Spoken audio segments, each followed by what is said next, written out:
Hi there, Steve McGee, just reporting back from the sitting week in Parliament. It's Thursday the 4th of August and Parliament's just finished up for the week. But I'm just giving you a rundown of what's happened this week. Look, on Monday I had Cabinet Secretary duties in Treasury Place, a number of meetings for government decision making and things like that. And I spend Mondays now in Treasury Place dealing with those Cabinet Secretary duties. Parliament sat for the first time in 6 weeks due to the winter recess on Tuesday. My contribution this week in Parliament was a member's statement in regard to Kurrajong Secondary College of winning the Hands-on Learning Award that they've recently won. And I'm pleased to say that that statement, the member statement, was written by my work experience student Sarah McPartland from Melton Christian College, who did a fantastic job on that statement. And if anyone wants to see it, it is up on Facebook. And congratulations to Kurrajong Secondary College in receiving that award. And hopefully I'll be out there in the next couple of weeks to speak to the principal and some of the students and the staff in regard to that award that they've just received. We've done a constituency question this week directed towards the Education Minister, the new Education Minister, Minister Natalie Hutchins, the member for Sydenham.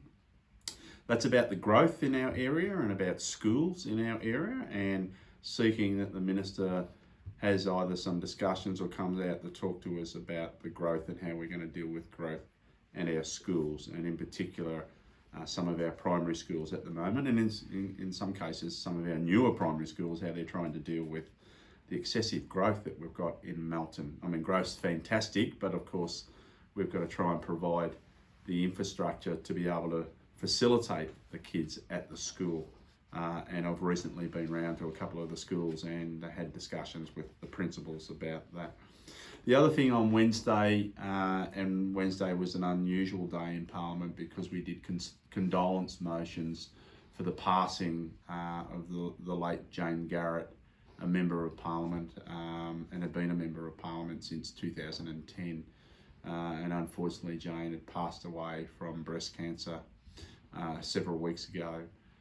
At the age of 48, and it's very traumatic for everyone here and her family, and we send our condolences to Jane's family and friends and work colleagues here. So there were many condolence motions from both sides of the chamber and from both chambers, both the Legislative Assembly and the Legislative Council.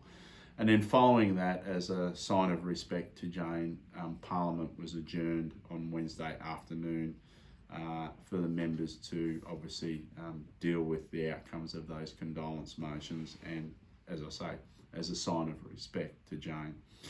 We also had on Wednesday was the Men's Health Breakfast, and we had a special guest in Neil Baum from the Richmond Football Club, who spoke to us about his history and spoke to us about a whole range of things, including mental health and health. And it was a great event. Probably about 15 to 20 members and people there listening to Neil Baum for around about an hour and a half. And Neil's got a new book coming out on the 16th of August, so it might be worthwhile trying to get that book and have a good read if you like Neil Baum and the Richmond Football Club and his travels over many, many years of almost 50 years in AFL, VFL football. Had a breakfast this morning with the Public Health Association of Australia. They released their report today. That was sponsored by Andy Meddick from the Animal Justice Party, Ted Baillieu, the previous Premier, spoke at that. John Thwaites, previous Health Minister and Deputy Premier, also spoke. This is about top 10 prevention successes report.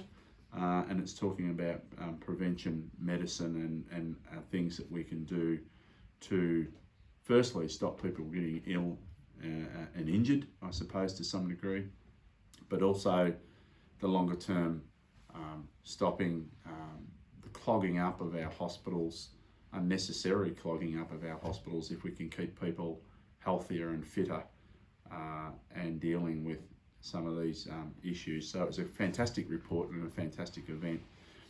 The bills this week that I was to speak on today, I spoke on the Mental Health and Wellbeing Act 2022 and spoke about that and about the contribution that we're making as an outcome of the Mental Health Royal Commission. The Andrews Labor government will act on all of the recommendations. We've already committed many millions and billions of dollars in regard to trying to improve the mental health services and provision and staffing numbers and outcomes for our Victorian communities.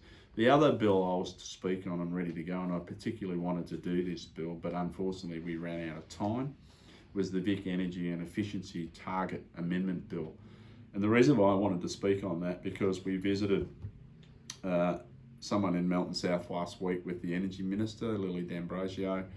We went to Heather Westerway's house, and she's had some conversion from electric heat bank heat, to a split system air conditioner, and also a heat pump water system.